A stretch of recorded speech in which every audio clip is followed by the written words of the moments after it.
Hello, everyone, and welcome to the final episode of the first season of the Personal Record Podcast. I'm your host, Timothy Clark. Thank you very much all for joining us, and thank you very much for your love and support over the past year. This has been a fantastic experiment, and things have gone extraordinarily well. And I cannot think of a better way to finish off the year than with my next guest, the infamous Iron Cowboy, James Lawrence, who back in 2015 decided to he decided to redefine the impossible. He decided to do 50 Ironmans in 50 states in 50 days, which is a physical, mental, and logistical nightmare, as many of you can imagine. So James, thank you very much for joining us, and welcome to the show. Thanks, Tim. I appreciate being here. And man, I can't believe it's end of December. I blinked, and the last 2 years I've been speaking and sharing our message, and I did a tally the other day, and I've been through 48 countries, and just never ever thought that this journey would take me there. But I guess with this podcast, I guess you saved the best for last.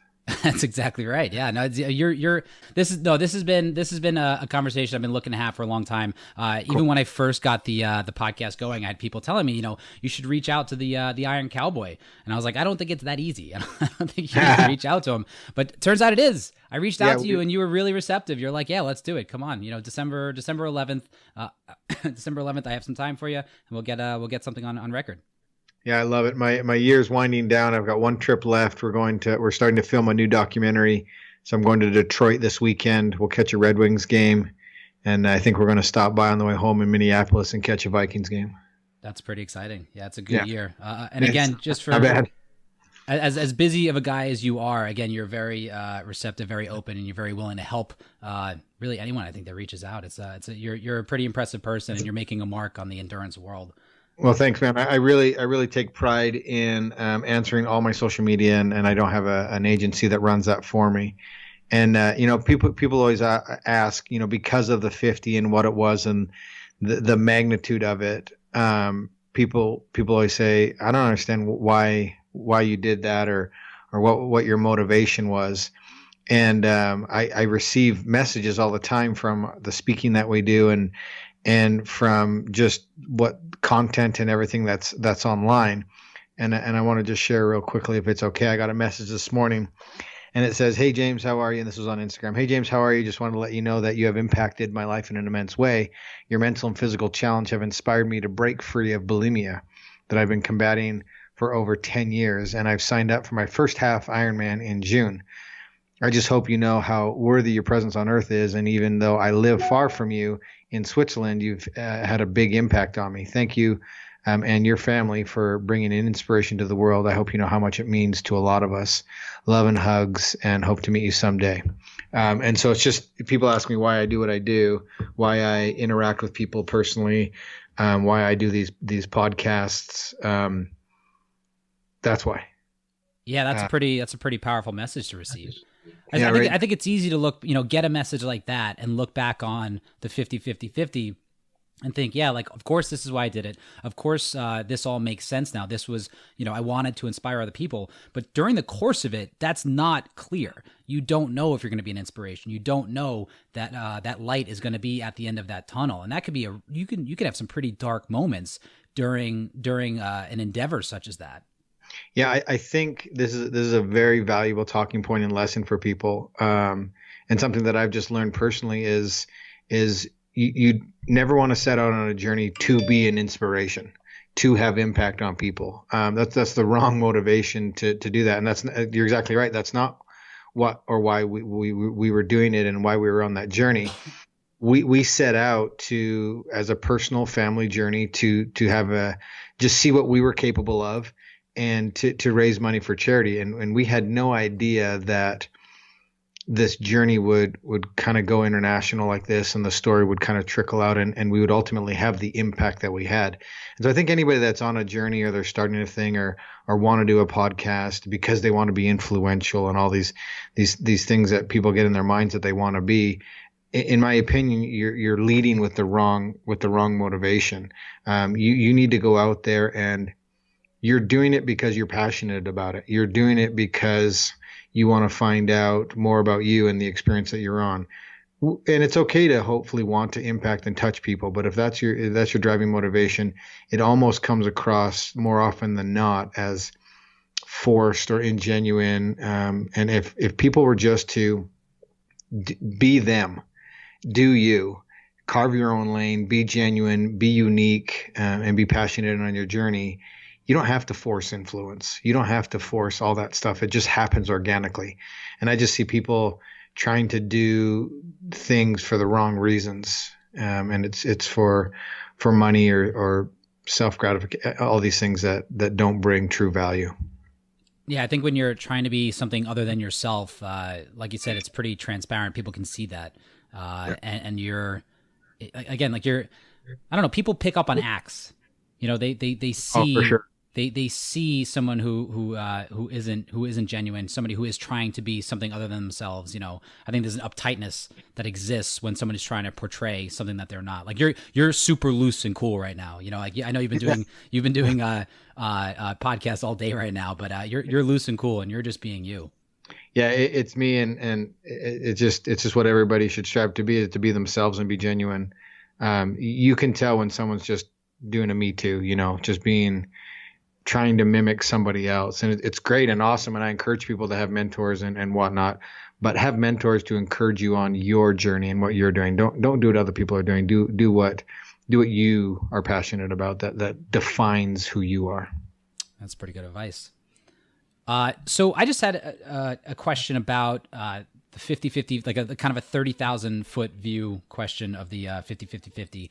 I think it's obvious that, you know, there's any amount of learning, which I mean, some of what you just said might have been something that you learned on your 50-50-50 journey, just trying to be who you are and do what you want to do what you're passionate about. But is there something about endurance sports and the endurance world that is uniquely suited for you to learn those lessons, for you to discover those things? Like if you had said, let's say, I want to go to 50 states and do 50 free throws, you know, in 50 days. Like, is there something that I'm sure that's logistically challenging as well, but is there something that you don't learn, or something that, again, endurance sports is uniquely suited to teach you that you can't learn in other ways? Yeah. Using your example, throwing a pitch, I don't think that's going to challenge anybody physically or mentally. And with endurance racing, there's so many other components that go into it. You're pushing the limits of the body. With what we did, we were pushing the limits of logistics. You're pushing the mind nutritionally. I mean, that's a whole nother category that's not really talked about very much in our journey, is what that takes. We're pushing the envelope of teamwork and what that looks like. We're pushing the limits of family. And so with endurance racing, there's so much that goes into it that parallels struggle in real life and adversity and having to figure out how to take the next step, where you're not going to get that in some simple tasks. I don't know that anybody would have written one article or been invited on a single podcast had I gone out and golfed 50 golf rounds in 50 days, right?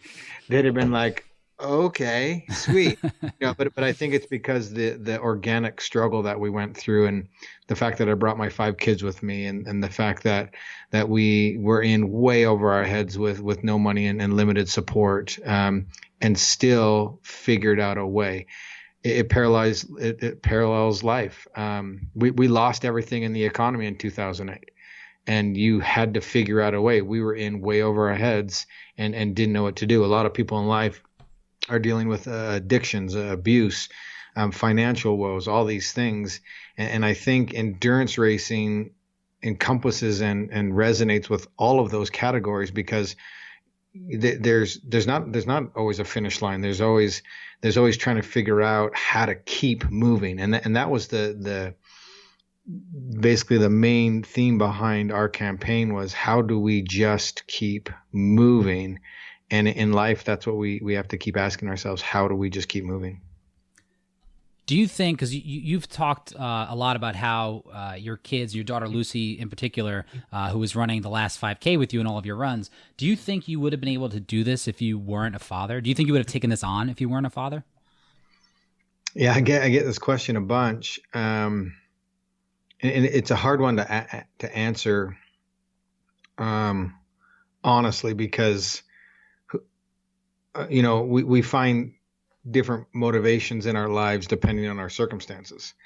And who knows what I would have drawn on or the different team I would have put around me. It all comes down to relationships and different motivations. Were they a huge and still are a huge part of our journey? And do we do these things together? Absolutely. I think that's why the story is talked about, and that's why we've done no marketing and advertising and speaking and are booked solid, because it's not about sport. It's not about triathlon. It's about family and teamwork and grit and perseverance and resilience and believing in yourself and getting unstuck and all those things that parallel life. My presentation isn't about sport. And I do talk about on stage about, not just your one why or your reason. That was a huge why for me, was that 7 o'clock 5K run with my daughter every night. But when it got real, 30 days into an Ironman a day, that one why wasn't enough. And at that moment, you've got to really take the time and think about everything and have those meaningful conversations with yourself, because at some point in time, your one why needs to turn into a purpose and a reason and multiple whys and a bag of whys, and you got to start stacking them all together. I say this all the time: when you're laying on the side of the road crying and you don't want to get back on your bike, what's it going to take for you to get up and do 20 more Ironmans? Yeah. And then that's what people don't think about. And when they go into a journey, they're like, I know what my why is. And most people, that one why isn't strong enough, and that's why they ultimately end up failing, because they're not all in. How do you define purpose in general, and how do you define your purpose? Through experience. And it's going to ever be changing and flowing. For me, it's family, it's stability, it's giving them what they deserve, helping them learn and grow. 5 kids. I don't know if you have kids, but it changes you. It's different than a sibling. It's different than a spouse. It's different. It's just different. And as a parent, kids are a product of our environments, and I feel this intense responsibility. Both my wife and I, we try to be as present as we can and give these kids opportunities and allow them to struggle. Kids are different. Kids are cool. Yeah. Your kids, again, were with you for the entire summer when you took on this challenge. And like most kids' summers are spent, like their big adventure is like going to Disney World. Sure. It's like nothing against Disney World, but I feel like this is a more powerful experience for your kids to have had. That's a pretty intense memory for them to take with them moving forward. Yeah, they got to go to all 50 states. Not many people can say that. They got to see something really cool every single day. They were exhausted as well. They learned what it meant to be tired, and they watched mom and dad and the crew, struggle and figure out to keep moving, and what it means to problem solve and do what you say you're going to do, and all these things. And so there was so many valuable lessons that, the 50 comes up in our home all daily, right? And it's an experience that they'll never forget, that they apply now with their friends and with school and with church and all the different things, and understanding that, yeah, this sucks and we can do hard things. And it's just a great continuing teaching point for our kids. And obviously it's an experience that us as a family will never forget. Do you have any, advice for parents now who maybe don't push the envelope and kind of fall into that suburban sort of rut, kids to Disney World, and they don't have that spirit of adventure? Yeah, I think we're so quick to do the easy, not the easy, but the commercial type Disneyland things. And for us, we live in Utah, and there's so many cool hikes and adventures and whatnot that we can do just here within a 3-hour radius. I don't know why we're jumping on airplanes trying to find an experience somewhere else. There's just so much to do here to where we can have experiences and whatnot. And I'm not saying don't go to Disney World. We're going to Disney World in April over spring break, because I've got a speaking engagement out there, and it's just a fun opportunity. But we also do the other stuff too, the hikes, the campings, the adventurous type stuff that I think kids need. And you'll find once you get up there into these more remote places, there's no cell service. and your kids have to figure out how to be creative and disconnect and communicate and talk. And so it's just a good opportunity to kind of have a shift and change in pace of life. Yeah, I think so. I grew up in New York City. I live here now. I think there is a lot of that. Like the big thing growing up was like, oh, we'll go to Great Adventure. And as I got older, I'm like, Great Adventure. Like there's adventure everywhere. Like you don't have to go to an amusement park to get an adventure. And I think it's just all brilliant marketing and advertising. They do a great job. Yeah, I think we're multiple generations removed from people that knew what adventure was. You know what I mean? So it's like I don't think even like kids today, I don't think our generation either could like see really what true adventure was, probably since the Depression.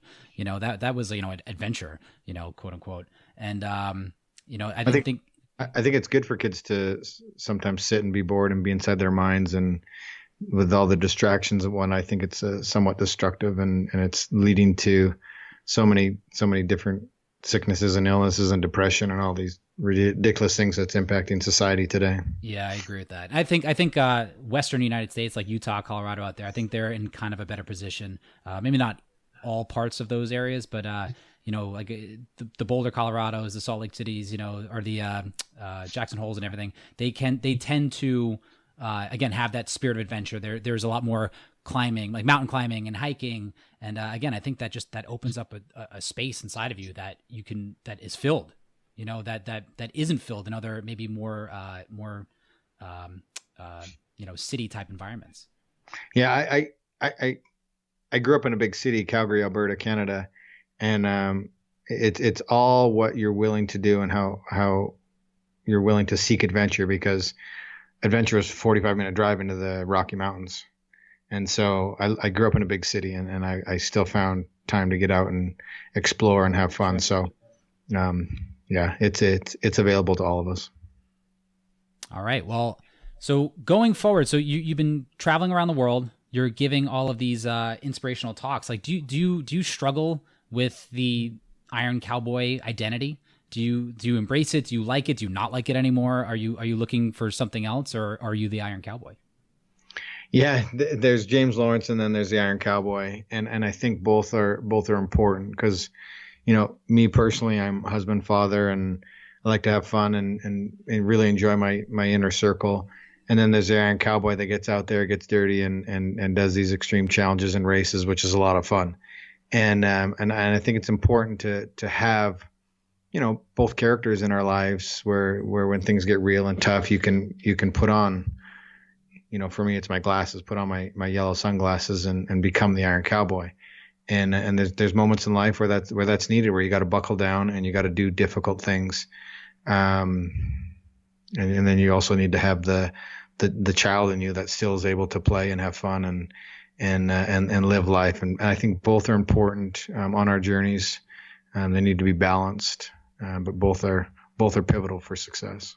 I stole that you put the glasses on, you're the Iron Cowboy. I kind of stole that recently. I have this like green sweatband that I've done in all my Ironmans. I've worn it in all my Ironmans, and I've tried to like adopt a personality now. Like when I put it on, like, all right, it's go time. It's time to go for that run or do that bike or do that whatever.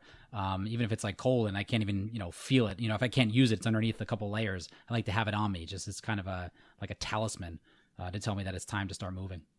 So what does it mean to you if a person does this? Right, and then I'm doing that right now. Yeah, but do you know who the movie where the guy turns his head around and he turns into a different beast? I don't know. What is that? Over the Top. Sylvester Stallone. It's the arm wrestling. Have you never seen it? I don't think so. No. Oh, dude, you got to do it. It's a classic move of putting on, like, when that hat goes back. I mean, he turns into a different person, and so it's just like kind of down that same vein of your alter ego or putting on your game face or your uniform. So I love it. Is that where you got it? No, I just thought of that just now. It's good. That's good. Yeah, Sylvester Stallone is guy's an icon. He teaches us all kinds of things. We were joking, a bunch of my buddies from Philadelphia, about how their favorite sport hero is Rocky. I'm like, he doesn't exist. He's not a real person. He's not a real person. You mean Sylvester Stallone? Just out of curiosity, where did you do your Ironman in New York? King King something. Never heard of it. Kingston? King. Oh, Kingston. Yeah, that's spot. Yeah. Yeah. That's like Hudson Valley, I think I want to say. Not flat. It was terrible. Did you go out of your way to try to pick flat courses? Absolutely. And as we progressed in the journey, we adjusted courses to be flat because elevation just started to destroy me and the effort it would take to climb and the power we needed to generate. And so we found ourselves, calling and emailing ahead to the support crews we had on the ground and said, look, we need to adjust this course. We need to make it as flat as possible. James is willing to do loops. We just have to make it, a smoother path. Yeah, it's pretty. I was thinking about that just because that can really, like 100 miles is 100 miles, but 100 miles hilly. It's a very different ball game. Different ball game for sure. So I always say that fitness and everything we do it's like an experiment on yourself. And for me, this experiment has taught me a lot about who I am and what I'm capable of doing. And I've pushed limits. I've pushed boundaries that I never thought possible. Like I've said in my adult lifetime that I could never run a marathon. Fast forward, I competed at a pretty high level at Ironman distance racing. Right. So has it been your experience that outside of doing, say, your handful of Ironmans throughout your life, which again is a great accomplishment, can teach you a lot about who you are. Does doing something like you did, does that teach you something more than what you could be taught by having done, say, an Ironman or a few Ironmans?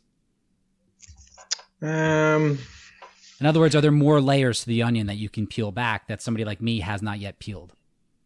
There's always going to be more layers, and that's going to be individual to each person. I talk a lot about how everybody's heart is different, and that's okay. And we can't go around comparing ourselves to what others have done, or what others are planning to do, because our circumstances are just different. Our upbringing was different, and so.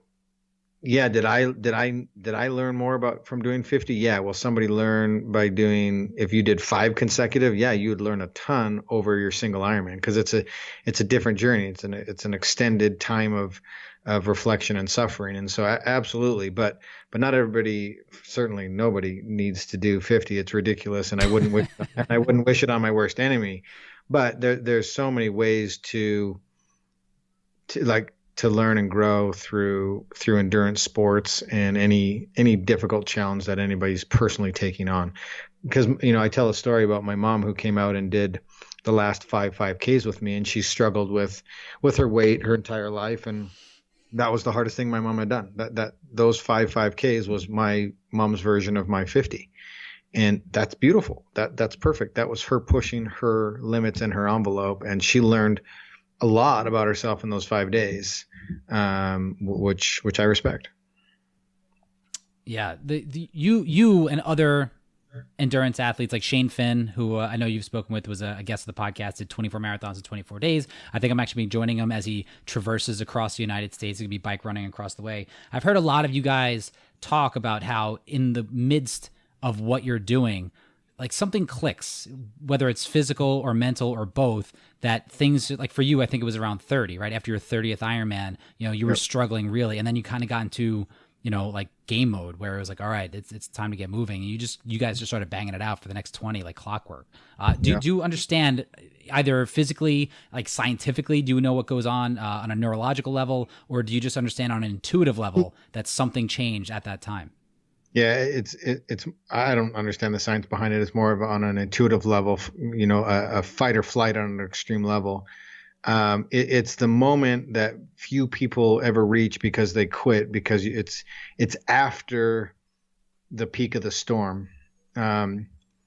It's when the mind and the body come into alignment with each other. And it's like you're the eye of the storm around chaos, but everything is calm and executable and easy for where you are.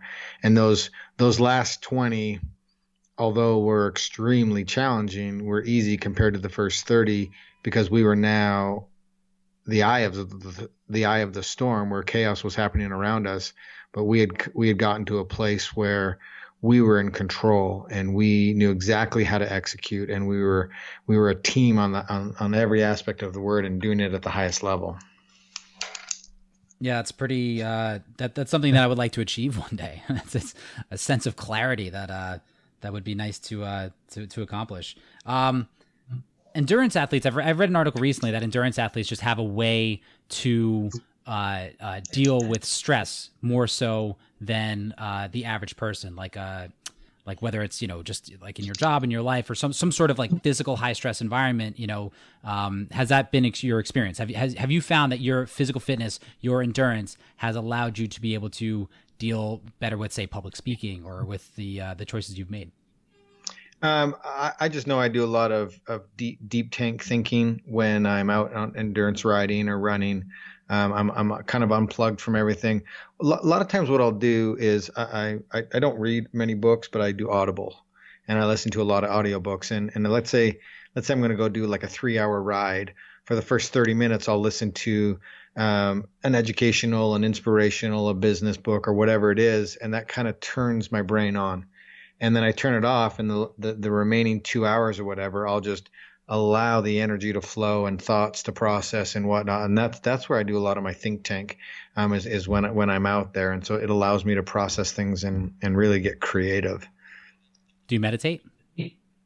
I would say that I do while working out. Yeah, for sure. I agree with that. That's when it happens. I don't turn the lights off and get on a cushion and just allow thought to happen. That happens for me while I'm up in the mountains running and biking. Yeah, my rule lately is while running, no more music. It's too distracting. It takes away from the whole point of running. It takes away from the mental headspace that I'm trying to achieve, and it takes away from like the extent to which I'm committed to executing the workout.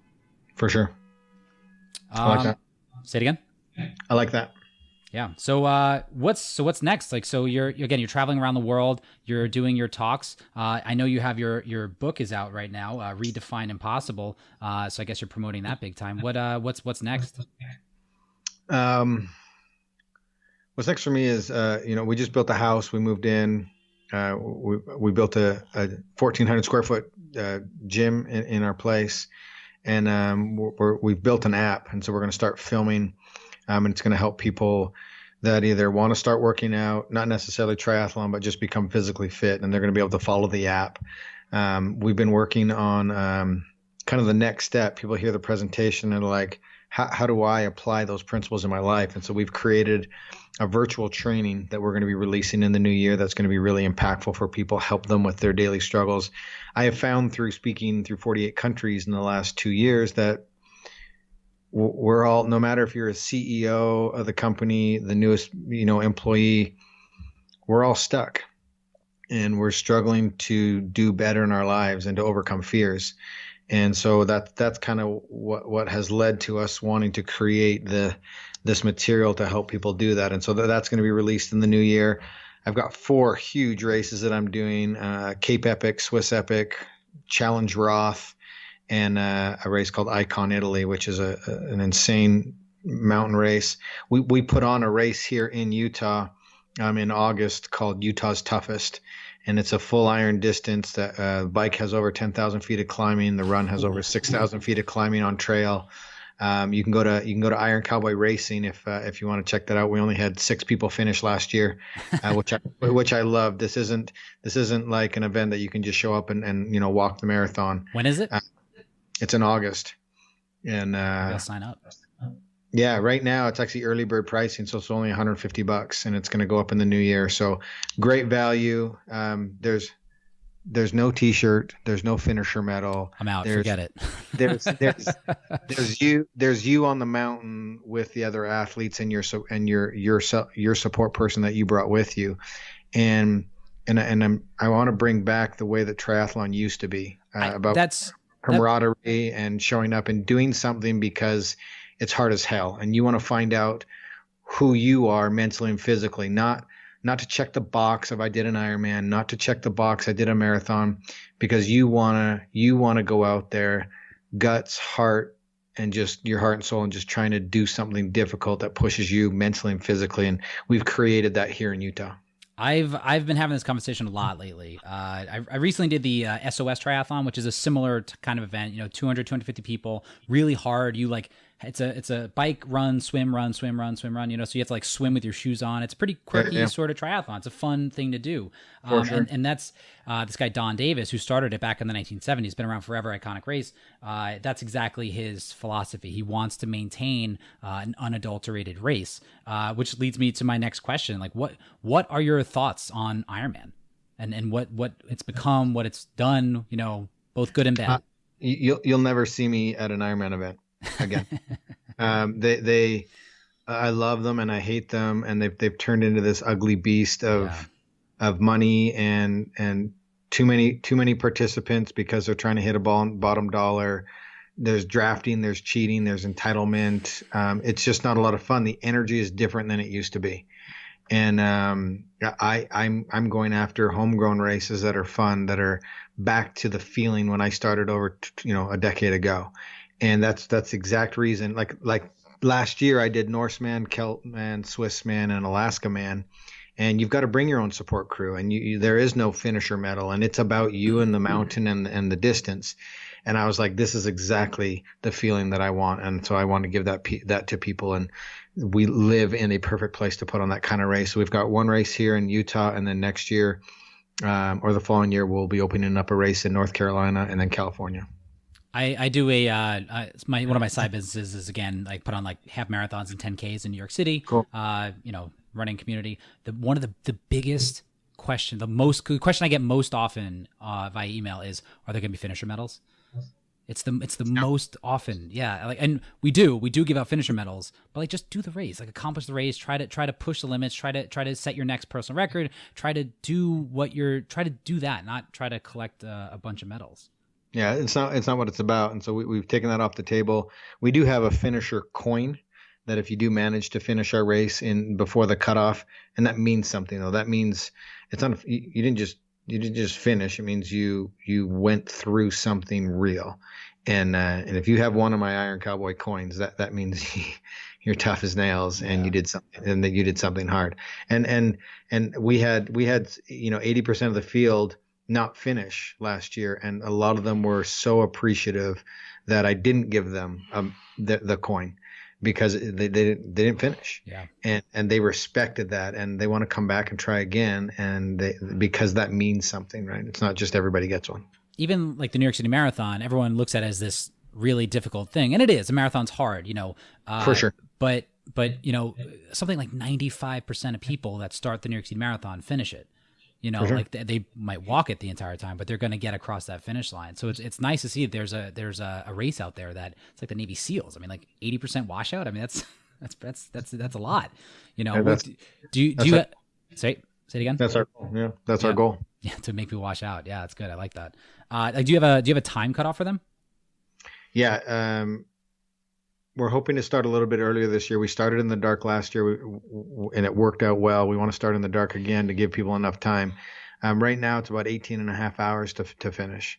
But we will. There's intermittent cutoffs for bike and run, and then there's a hard cutoff if it's a double loop on the Brighton Ski Resort mountain, and if you don't make the first cutoff, we don't let you go all the way back up to the top of the mountain. And so it's one, for safety reasons, but two, we would be there till 3 a.m. if we let people start that second loop. Yeah, of course. So you're saying like the people that finish tend to be at 18 hours, or that's like the cutoff? Like you're not going to you're not considered Utah's toughest if you haven't broken 18 and a half hours. Yeah, you've got to come in under the allotted time to be Utah's toughest. What's the winning time? The winning time last year was 15:45. Oh yeah, that's pretty good. So yeah. You're talking about a 3-hour window from where the first place is coming in to where the final cutoff is, right? Yeah, right, exactly. Which is why you have an 80% washout. It was a female pro, Sarah Jarvis, who came out last year and won the field, and then Chris Shane was our overall men's leader, and he came in just after Sarah. Wow, that's great. Good for the two of them. That sounds like that's a pretty heavy test of endurance there. Yeah, it's a good show. Very good. All right. Tell us a little bit about Team Iron Cowboy. Yeah. Before I even did the 50 and the 2012 world record, I was coaching. That's what I started to do after we lost everything in the economy in 2008. And it's been a passion project of ours. And then obviously since doing the 50, there's been a demand, and we started a fun team, and people can go on, and whether they're just running their first 5K or an ultra run, 100-miler, or if they're doing the first sprint or they want to qualify for Kona. We've got programs in there for you. It's just a low monthly thing, and we do forums and videos and whatnot. We answer everybody's questions, and then it's just a good resource for people, because there is such a big learning curve with this sport. And I wish these resources were available to me. I would have avoided a lot of stumbling blocks back in the day. So we just want to help people have success in the sport and give them the tools and resources they need, and not break the bank. Are you doing the coaching? Do you have a team of coaches with you? So I do the coaching. My coach, David Warden, runs the team, and then we have 3 other coaches in there. So there's 5 of us right now that manage all the athletes and whatnot. And as we grow, we'll scale that appropriately. But we're not just looking for numbers, right? We want people that have passion for the sport and that understand and a thirst for learning, and then that are just like good people. Yeah, James, you sound like, again, a very authentic person that wants the best for the sport and wants the sport to be what it has always been, which is Absolutely. A way for you to push your own limits and a way for you to kind of to facilitate your own journey of self-discovery. It sounds like you're pretty passionate about that. That's exactly right. Thank you. That's very good. And again, so you just built your house. Again, so just for those that didn't know, back in 2008, again, you had lost everything, or almost everything, and were really struggling. To see your success now, to see that you're back in a stable life, with a house and your family's all safe and ready to go, that must be a very satisfying feeling. Yeah, I can't tell you how many times I was, riding my bike during the 50, and I'd pass a beautiful house, and I would say to myself, I'm gonna build that for Sunny when I get home. And I'm gonna build that for Sunny when I get home, and my girls and my boy deserve that, and they've sacrificed along with me. And so it was over a decade. So we lost our house in 2008. Yeah, and so it's been a decade of hard work and showing up every single day, and now we just built our dream home, and opportunities are abundant, and we now control our destiny, and they will never take my home away from me again. Do you think having a chip on your shoulder can be a good thing? Absolutely. As long as that energy is steered right. Like there's a huge difference between having a chip on your shoulder and going out and trying to prove everybody wrong, and having a chip on your shoulder that drives you to prove yourself right. Yeah, it's the big difference between having a chip on your shoulder and being an asshole. There's a huge difference. Yeah, yep. And there's plenty out there. There are. Just go to Slow Twitch. Exactly. That Slow Twitch. I haven't been on there in a while. Don't waste your time. Yeah, exactly. It's like everything that's bad about the internet, all isolated and just directed it toward triathletes and about products and about people. It's really it's destructive, and it's what is bad about the sport. Yeah, you're right. You're right. There's a lot of. It's funny. You go to some triathlon event, you see some amazing people. You see a lot of people that take themselves way too seriously. Way too serious. Yep. And I'm not going to say I've never been guilty of that. I think I have from time to time, at certain races, right. But that's where we have to check ourselves and whatnot. And it's okay. It's okay to be serious and fun at the same time. And it's okay to be serious and not be a prick. That's what people don't understand. That there's balance in that, and to have success at a high level, you don't have to be a douchebag. You heard it here, folks. there you go. Mic drop. We're done. We're gonna end it on that. I like that. That's gonna be a promo clip right there. There you go. You're welcome. Thank you. Well, James, thank you very much for joining us on the Personal Record Podcast. Once again, you are the culmination of a year's worth of work and probably 10 years worth of dreaming about putting this thing together. And I finally decided to do it about a year ago today. And it's been an honor to get to meet you and get to meet all the people that I've met this year. Cool, man. Thanks so much for having me, Tim. Have a great holiday season and all the best in 2019. Yeah, you too. Just real quick, again, the documentary is Iron Cowboy, the story of the 50-50-50. The book is Redefine Impossible. The team is Team Iron Cowboy. And you can get all of that on ironcowboy.com. Please follow James at Iron Cowboy James on Instagram. And I think you're going to keep track of him, and I think you won't be disappointed. We have a big announcement coming up, something that we're leading to, and so you're gonna want to pay attention. Oh boy. Any hints? Nope. All right. Sounds good. So that's Iron Cowboy James on Instagram, and you'll hear what this big announcement's all about. But James, thanks again. I really appreciate it. It was a good conversation. Awesome. Thanks, Tim. All right. Take care.